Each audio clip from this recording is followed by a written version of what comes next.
The disciples gathered beneath the Bodhi tree. The air was still, heavy with the scent of earth and distant jasmine.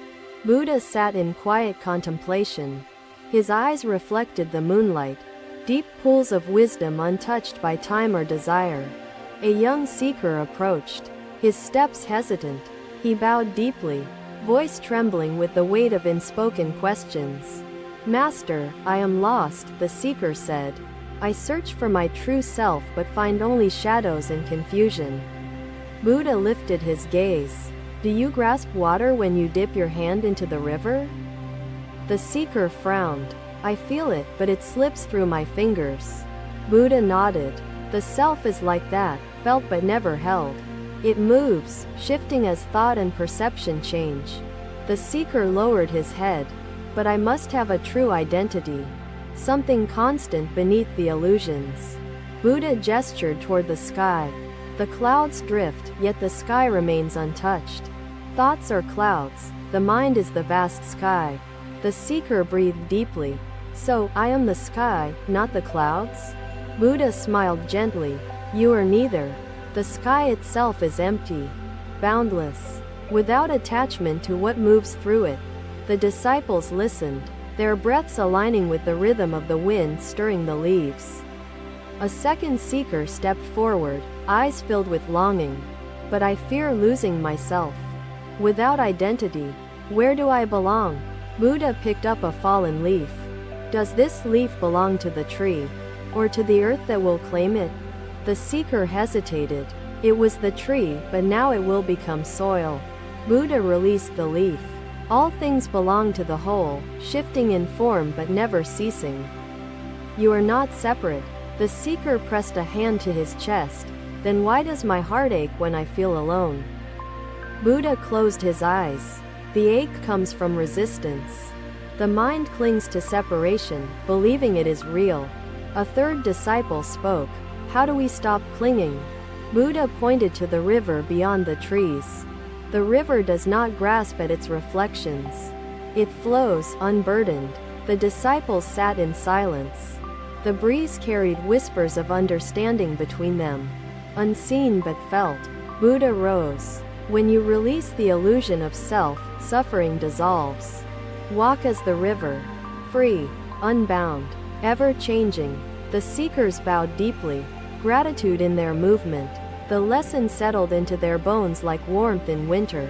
Night deepened, the moon shifting its light over the quiet gathering.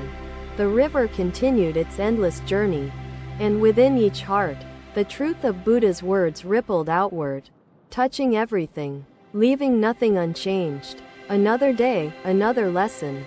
The air was thick with the scent of sandalwood and earth. The disciples gathered near the Bodhi tree. Buddha sat in silence, watching the ripples in the pond. A young man approached, his face shadowed by sorrow. "Master," he said, his voice trembling, "my heart aches. The weight of loss is unbearable." Buddha looked at him, his gaze steady, his presence calm. "Sit," he said, motioning to the ground beside him. The young man obeyed, his hands curled in his lap. His breath was uneven, heavy with grief. Buddha picked up a handful of dry leaves, letting them slip through his fingers. "These leaves once clung to the tree," he said. "Now, they return to the earth." The young man watched, his brow furrowed. He said nothing, waiting for the master's words. "Suffering arises when we resist change," Buddha said. "You hold your grief as if it will remain forever. But it does remain," the young man whispered. "It follows me, weighs me down." Buddha reached into the pond and lifted a handful of water. "Try to grasp it," he said. The young man placed his hands over Buddha's, trying to hold the water still. It slipped through his fingers. Returning to the pond, "The nature of grief is like water," Buddha said. "It cannot be held, cannot be grasped." The young man frowned, frustration lining his face. "But it hurts," he said. "How do I make it stop?" "You do not stop it," Buddha replied. "You allow it to flow." The wind stirred the branches above, shaking loose a few more leaves. When you lose someone, You suffer because you wished them to remain, Buddha said. The young man's gaze dropped to the earth. I wished for more time, he murmured. Buddha nodded. All beings wish for permanence. But the river does not wish to stay in one place, the young man sighed. I do not know how to let go. Buddha reached down, picked up a stone, and dropped it into the pond. The young man watched as ripples spread outward, fading into stillness. Each sorrow is a ripple, Buddha said. It moves outward and dissolves. You cannot force stillness, but you can observe it. The young man took a deep breath, his shoulders relaxing slightly. You suffer because you resist the nature of things, Buddha continued. Grief is neither good nor bad. It simply is. The disciples remained silent, absorbing the words. What should I do? The young man asked. Buddha smiled, gentle and knowing. Observe, he said. Do not fight sorrow, nor cling to it. The young man nodded, his breath steady now. The pond was still again, mirroring the sky. Another day, another lesson. Another day, another lesson. The river flowed gently, its surface catching the morning light. The disciples sat nearby, waiting for Buddha's words. Buddha stood at the riverbank, watching the water shift and swirl. A man approached, his posture tense, his breath unsteady. Master, the man said, bowing low, my heart seeks peace, but my mind clings to fear. Buddha nodded, his gaze remaining on the water. Step closer, he said, motioning the man forward. The man obeyed, feeling the earth cool beneath his feet. Do you see the river?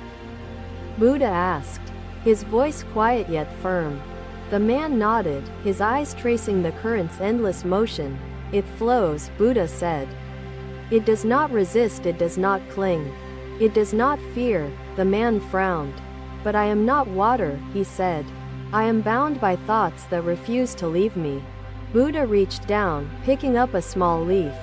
He placed it gently onto the water's surface. Watch, he said. The leaf does not fight the river. It moves with it. The man observed as the leaf drifted, carried effortlessly by the current. You resist, Buddha said. That is why you suffer. You wish to control what cannot be held. The man swallowed, his hands curling into fists. But if I let go, what remains? Buddha turned to him, his expression kind. What remains is freedom. The wind stirred, sending ripples across the river. You believe that control will bring safety, Buddha continued. But true peace is found in surrender. The disciples listened, their breaths slow and even. How do I surrender? The man asked, his voice barely above a whisper. Buddha knelt, dipping his hands into the water. He lifted them, letting the droplets slip away. You allow what comes, Buddha said. You allow what goes. You observe, but you do not grasp. The man closed his eyes, inhaling deeply. Your mind is a river, Buddha said. Do not build dams, do not force stillness. Let it flow. The man nodded, the tension leaving his shoulders. The sun climbed higher, casting light over the water. Another day, another lesson. She exhaled softly, understanding its meaning. You must let go, Buddha said. Thank you for watching. Buddha's teachings are always with you. Subscribe to our channel and we will see you in the next video.